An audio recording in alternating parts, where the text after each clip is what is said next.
देश का मिजाज ईस्ट। देश का मिजाज खबरें भारत के पूर्वी राज्यों से। देश के सबसे खतरनाक और 1 करोड़ रुपए के इनामी माओवादी रामधेर मज्जी ने आज तड़के अपने 11 टॉप कमांडर्स के साथ पुलिस के सामने हथियार डाल दिए। ये सरेंडर छत्तीसगढ़ में खैरागढ़ जिले के बाकरकट्टा थाना क्षेत्र के कुमही गांव में हुआ, जहां रामधेर ने अपनी AK-47 पुलिस के हवाले की। उसके साथ DVCM और ACM स्तर के आतंकवादी चंदू उसेंडी, ललिता जानकी प्रेम, राम सिंह दादा और सुकेश पोट्टम ने भी समर्पण किया। 6 महिला नक्सलियों ने भी इंसास, SLR और 303 जैसे हथियार सौंपे। दशकों से मध्य प्रदेश, छत्तीसगढ़ और महाराष्ट्र में सक्रिय माओवादी नेटवर्क के लिए ये सबसे बड़ा झटका माना जा रहा है। संसद में आज वंदे मातरम पर हुई बहस को लेकर पश्चिम बंगाल की मुख्यमंत्री ममता बनर्जी ने कहा कि मैंने भाजपा के कुछ लोगों को ये कहते सुना है कि वे नेताजी की सराहना नहीं करते। उन्होंने सवाल किया कि अगर आप नेताजी, रविन्द्रनाथ टैगोर और राजा राम मोहन राय की प्रशंसा नहीं करते तो किसकी सराहना करते हैं। राज्यसभा में नोटिफिकेशन दिया था कि जय हिंद बोलना नहीं चाहिए, वंदे मातरम कहना नहीं चाहिए। कल मैं बीजेपी का बात भी सुना, कोई बोला कि नेताजी को हम पसंद नहीं करते हैं। अरे तुम नेताजी को पसंद नहीं करते हैं, गांधी जी को नहीं करते हैं, राजा राम मोहन राय के नहीं करते हैं, तो किसको पसंद करते हैं? ये कैसे आया ये सब लोग जो देश को बारे में जिसको पता नहीं है, देश সম্বন্ধে যারা জানে না, তারা নেতাজিকে অপমান করে, বঙ্কিমচন্দ্রকে অপমান করে, রবীন্দ্রনাথ ঠাকুরকে অপমান করে, বিদ্যাসাগরকে অপমান করে, রাজা। दैट्स वाई देश का मिजाज ईस्ट।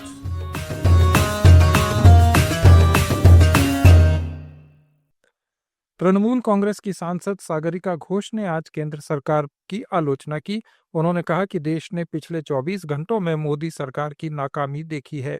इंडिगो की उड़ानों में रुकावट, रुपए में गिरावट और गोवा के नाइट क्लब में आग लगने की घटना मोदी सरकार की नाकामी और अक्षमता को दर्शाती है, जिसके लिए सरकार को माफी मांगनी चाहिए। पिछले 48 घंटों में मोदी सरकार की विफलता देश के सामने आई है। मोदी सरकार एक अयोग्य और अक्षम सरकार है। जिस तरह से इंडिगो क्राइसिस की वजह से लाखों पैसेंजर्स को परेशानियां झेलनी पड़ी, उनका हाल देश के सामने है। जो हाल हुआ है पैसेंजर्स का, जिस तरह से रुपया डॉलर के मुकाबले लगातार गिर रहा है और जिस तरह से आग दुर्घटना में गोवा में दर्दनाक मौत हुई है लोगों की, तो इससे सामने आता है कि ये जो डबल इंजन का जो सरकार है, ये एक नालायक और अक्षम सरकार है।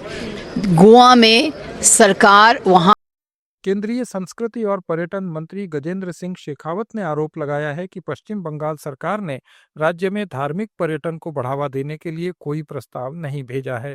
आज लोकसभा में सवालों के जवाब देते हुए उन्होंने कहा कि केंद्र सरकार ने तटीय सर्किट पहल के तहत 68 करोड़ रुपए और प्रसाद योजना के तहत वेलूर मठ के विकास के लिए 31 करोड़ रुपए आवंटित किए हैं, लेकिन बंगाल सरकार राज्य में केंद्र सरकार की ओर से प्रायोजित धार्मिक पर्यटन विकास की स्वदेश दर्शन और प्रसाद जैसी योजनाओं में भाग नहीं ले रही।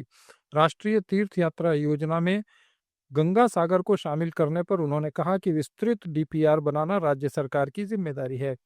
ये थी भारत के पूर्वी राज्यों की आज की कुछ प्रमुख खबरें। अपडेट्स के लिए जुड़े रहिए लेट्स माइक के साथ। आप सुन रहे थे let's make more than radio. Follow कीजिए हमें हमारे सोशल मीडिया प्लेटफॉर्म्स पर। It's time for news. It's time for more than radio. Presenting the first radio news app, Let's Mic. Let's Mic, a news-based app on your phone where you get to watch and listen news, talk shows, interviews, radio show podcasts. On Let's Mic, you get all relevant information of TV, print, radio, podcast, and digital. Let's Mic talks about every segment of life.